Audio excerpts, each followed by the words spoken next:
Now, you did mention it's expensive, which it is. Culinary school is expensive because there's not many students in a class. They can't put 300 in a lecture hall. It's 15, True. 20. And you got to buy food.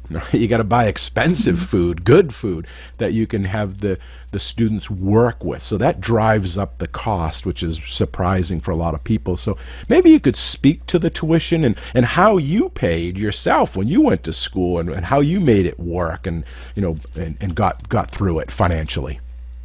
Well, here in the Philippines, we don't have student loan programs. So traditionally, for us to go to college or university, the parents sends us to school.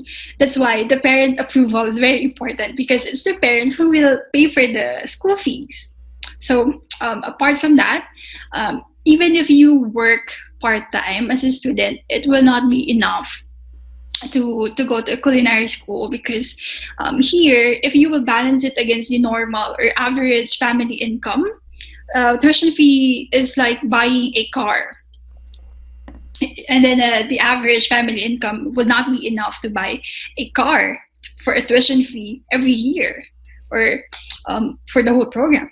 That's why it became exclusive at some point. Way back, tuition was 900,000 pesos, which is if you divide to dollars right now, that would be like $25,000 upfront Mm. for the whole program, and that's very expensive.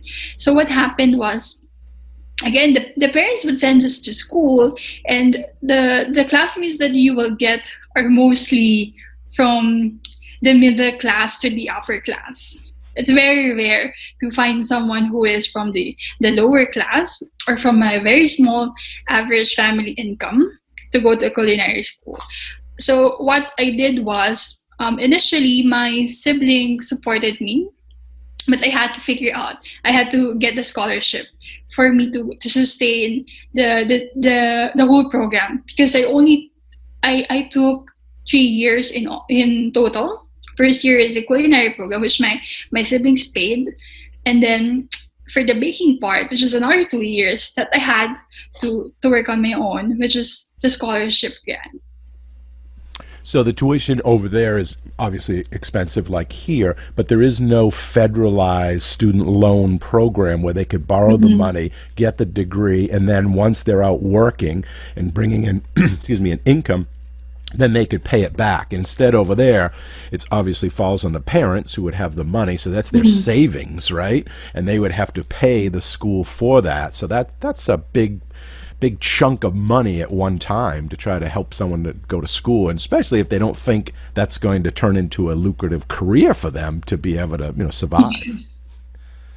Wow. So Yes. what kind of scholarships could someone go for then? Who is offering those grants, that money?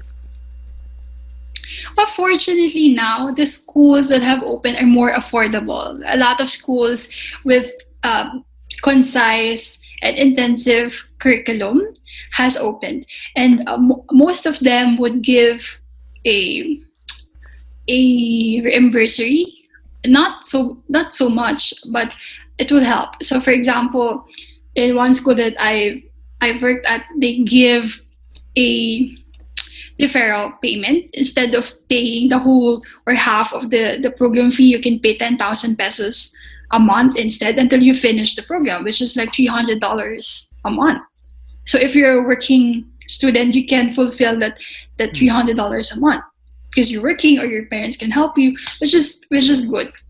And then apart from that, universities with culinary degree, they also offer scholarship. There's half scholarship, there's alumni scholarship, and also from the provinces, I heard, which is very fortunate that I've taught students who were under provincial scholarship. So the representatives of their provinces has been supporting students by giving 50% scholarship and full scholarship in exchange of good grades. So you study, you maintain good grades, you qualify. If the school finds you eligible, they endorse you to the Congress, to the office of the congressman or the representative, and say, these are the list of students with good standing. You can select who you want to support, and these are the list of students you can support with 50% scholarship, and these are the students you can support for full scholarship. And then what's good about that is it encourages a lot of students to study better because they can avail the full scholarship next time or the half scholarship, which helps their parents. Sure, the incentives there. Do well, you're going to get a reward for that. Now, over here, we also have we have tuition reimbursement from some employers. So if you're working, they can give you money. And we also have a big, military. So for servicemen, servicewomen who have worked, they get some tuition free if once they come back to kind of retrain them. Do you have that as well? And do you see a lot of students currently using that type of programs to offset their finances?